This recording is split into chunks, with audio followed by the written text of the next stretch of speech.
Howdy folks, and welcome to another episode of Taco Newsday. I'm your host, Mr. Marin. Today is Wednesday, November 18th, 2020. As always folks, make sure to like and subscribe to Taco Newsday. We have new episodes every Monday, Wednesday, and Friday.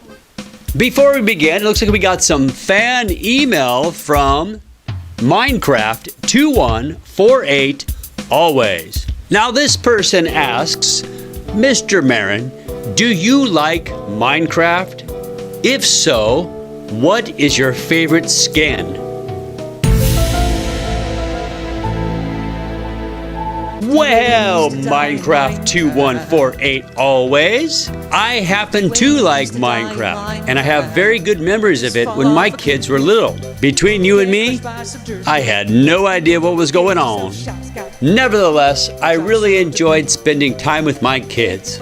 As far as skins are concerned, I believe my favorite was the superheroes skins, where you can turn Steve into like the Hulk or Captain America.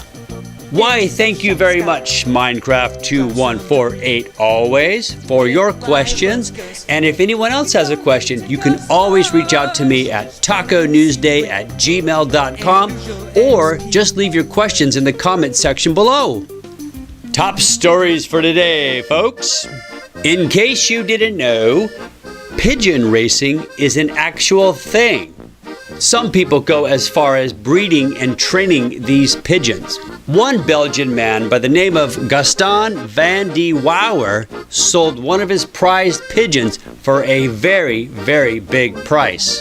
Mr. Gaston had a 2-year-old female pigeon by the name of New Kim that he sold at an auction for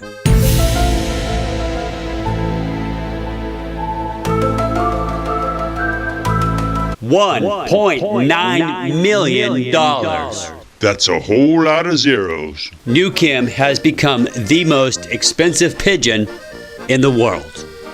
So folks, are you kind of curious about pigeon racing? Well, let me tell you a little bit how it works. Each pigeon has a trainer, and through repetition and a whole lot of patience, the trainers teach these pigeons how to fly back to their house. Of course, people got competitive, so they were racing these pigeons against each other. And like most sports, people wanted the best, the fastest they can get. Fun fact though, pigeons have been used throughout history as messengers. That means that people would put little messages on the pigeons and then they'd fly the pigeons back to wherever they wanted them to go. For more information on this story, check out this video right here, and as always, the link is in the description box below. Now, I'm sure most of you have seen a few pigeons around your town. But the next time you see a pigeon, make sure to remember this story and how remarkable these little creatures are. I once wrote a poem about a pigeon. It was a haiku. In the beautiful state of Arizona is the Grand Canyon. And of course, flowing right down the middle of the Grand Canyon is the Colorado River. A 10-year-old 5th grader by the name of Bodie and his family really loved to kayak. On a recent trip, the family decided to kayak the Colorado River from the beginning of the Grand Canyon to the end of the Grand Canyon. Now, Bodie and his family are highly experienced kayakers, so they knew what they were getting into. The currents can certainly be tough, but Bodie was determined to finish. In case you're curious, the Colorado River inside the Grand Canyon is 280 miles long.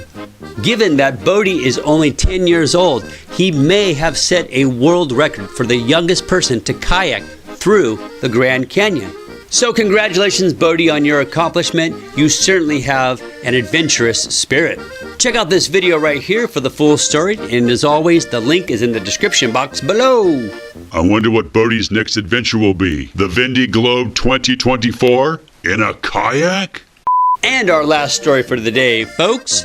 It looks like Santa Claus is still on vacation. That's right, folks. Recently spotted floating in the Dead Sea was Santa Claus and his Christmas tree. Now, I know what you're going to ask. Mr. Marin, is the Dead Sea a real place, or is that just a make-up name? Well, it is 100% real, folks. The Dead Sea is a body of water between the countries of Jordan and Israel. Now, the reason why they call it the Dead Sea is because there is a high content of salt in the water. The water is so salty that animals and plants cannot survive there. However, this does not stop tourists from wanting to visit and swim in the water. Interestingly, the water is so dense because of the salt that when you swim, it actually feels like you're floating. And that's just where Santa wanted to spend his holiday, at the Dead Sea, floating around with this Christmas tree.